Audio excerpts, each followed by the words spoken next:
नमस्कार दोस्तों, स्वागत है आपका अपने चैनल एस्ट्रो फ्लैग में। आज के वीडियो में हम जानेंगे गीता के 9वें अध्याय का महत्व। महादेव जी कहते हैं, पार्वती अब मैं आदर अंधकार 9वें अध्याय के महात्म्य का वर्णन करूंगा, तुम स्थिर तारा सुनो। नवादा के तट पर माहिष्मती नाम की एक नगरी है।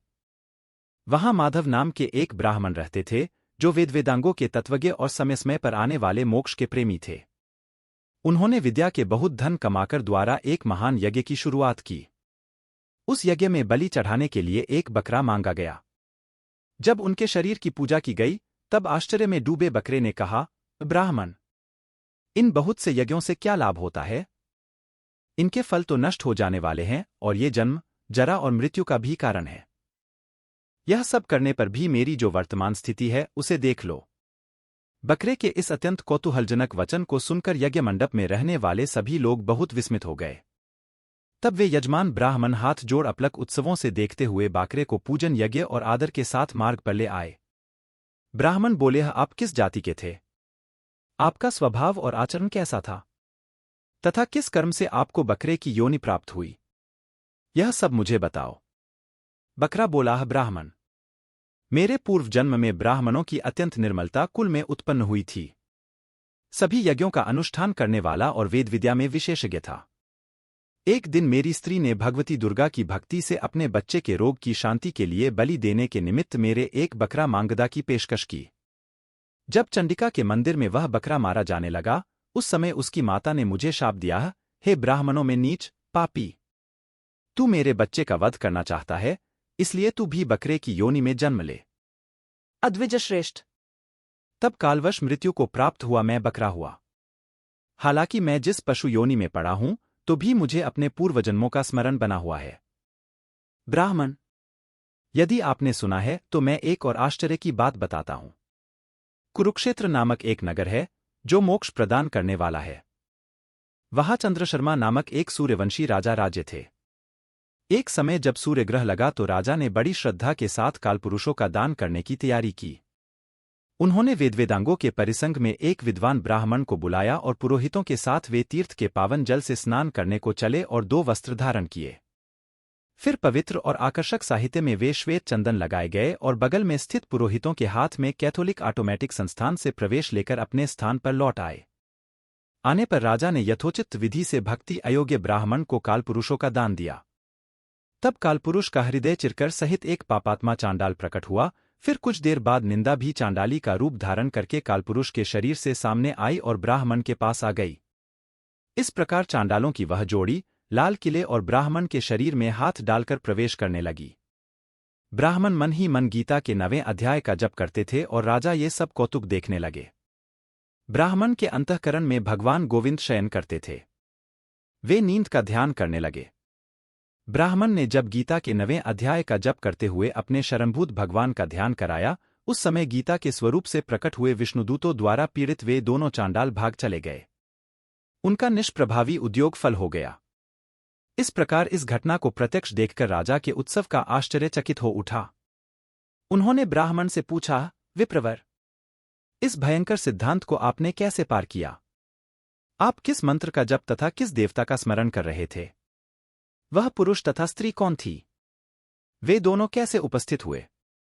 फिर वे शांत कैसे हो गए? यह सब मुझे बताओ। ब्राह्मण ने कहा, राजन, चांडाल के रूप में धारण कर भयंकर पाप ही प्रकट हुआ था तथा वह स्त्री निंदा की साक्षात मूर्ति थी। मैं इन दोनों को ऐसा ही सोचता हूं। उस समय मैं गीता के 9वें अध्याय के मंत्रों की माला जपता था। वही एक महात्म्य है कि सारा संकट दूर हो गया। महीपते, मैं नित्य ही गीता के 9वें अध्याय का जप करता हूं। उसी के प्रभाव से प्रतिग्रहजनित इच्छाओं पर पार हो सकता हूं। इस भयभीत राजा ने उसी ब्राह्मण से गीता के 9वें अध्याय का अभ्यास कराया। फिर वे दोनों ही परम शांति, मोक्ष को प्राप्त हो गए। यह डरावनी कथा ब्राह्मण ने बकरे को बंधन से मुक्त कर दिया और गीता के 9वें अध्याय के अभ्यास से परम गति को प्राप्त किया। आप सुनिए 9वें अध्याय की महात्म्य कथा। भगवान शिव ने कहा, मेरी प्रिय पार्वती, अब मैं तुम्हें श्रीमद्भगवद्गीता के 9वें मंत्र की महिमा बताऊंगा। नर्मदा नदी के तट पर महिष्मती नाम का एक नगर था, जहां माधव नाम का एक ब्राह्मण रहता था। वह ब्राह्मण वेदों के सभी आदेशों का बहुत सख्ती से पालन करता था और उसमें ब्राह्मण वर्ग के सभी अच्छे गुण मौजूद थे। इतना विद्वान होने के कारण उसे बहुत दान मिलता था और अपने संचित धन से वह एक महान अग्नियज्ञ करने लगा।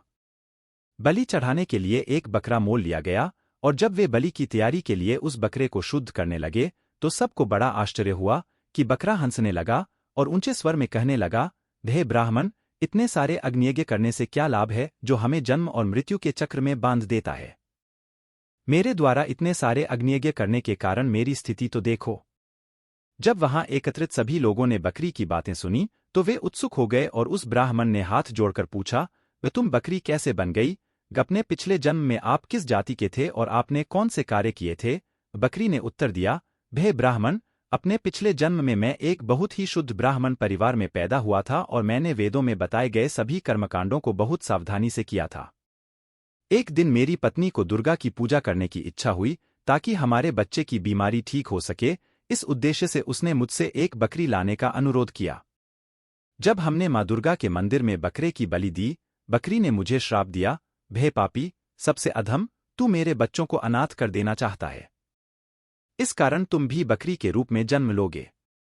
हे माधव, जब मेरी मृत्यु का समय आया तो मुझे बकरी का शरीर मिला, लेकिन भगवान गोविंद की कृपा से मुझे अपने पिछले जन्म याद है। अगर आप एक और दिलचस्प कहानी सुनना चाहते हैं तो मैं आपको बताऊंगा। मोक्ष प्रदान करने में समर्थ कुरुक्षेत्र नामक स्थान पर किसी समय चंद्रशर्मा नाम का राजा रहता था जो सूर्यदेव के वंश में था। एक बार सूर्यग्रहण के समय राजा को एक ब्राह्मण को दान देने की इच्छा हुई। उस दान में एक शूद्र भी शामिल था जिसका शरीर बिल्कुल काला था।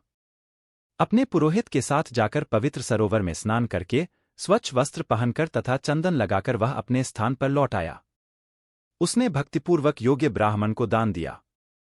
दान देने के बाद अचानक उस काले शूद्र के हृदय से एक अत्यंत पापी चांडाल, कुत्ता खाने वाला, प्रकट हुआ और थोड़ी देर के बाद उस काले शूद्र के शरीर से एक मादा चांडाल प्रकट हुई और वे एक साथ उसके करीब गए। ब्राह्मण अचानक वे ब्राह्मण के शरीर में प्रवेश कर गए। वह ब्राह्मण अविचल रहा और भगवान गोविंदा को याद करते हुए श्रीमद् भगवद गीता के 9वें अध्याय का जप करना शुरू कर दिया। यह सब गतिविधियां देख रहा राजा स्तब्ध रह गया और कुछ भी कहने में असमर्थ हो गया। जैसे ही श्रीमद् भगवद गीता के 9वें अध्याय के शब्द उस ब्राह्मण के होठों पर आए, विष्णुदेव वहां प्रकट हुए और उन दोनों चांडालों को भगा दिया। उस समय राजा ने ब्राह्मण से पूछा, हे विद्वान, वे दो व्यक्ति कौन थे और आपने किस मंत्र का जाप किया था? तुम्हें कौन सा देवता याद आया? ब्राह्मण ने उत्तर दिया, चांडाल का रूप धारण करके पाप प्रकट हुआ, साथ ही उस महिला चांडाल के रूप में अपराध भी प्रकट हुआ। उस समय मैंने श्रीमद् भगवद गीता के 9वें अध्याय का जप करना शुरू किया, जो सभी भयावह स्थितियों से मुक्ति दिलाने में सक्षम है। श्रीमद् भगवद गीता के 9वें अध्याय का पाठ करके मैं हमेशा भगवान गोविंदा के कमल चरणों को याद करने में सक्षम हूँ।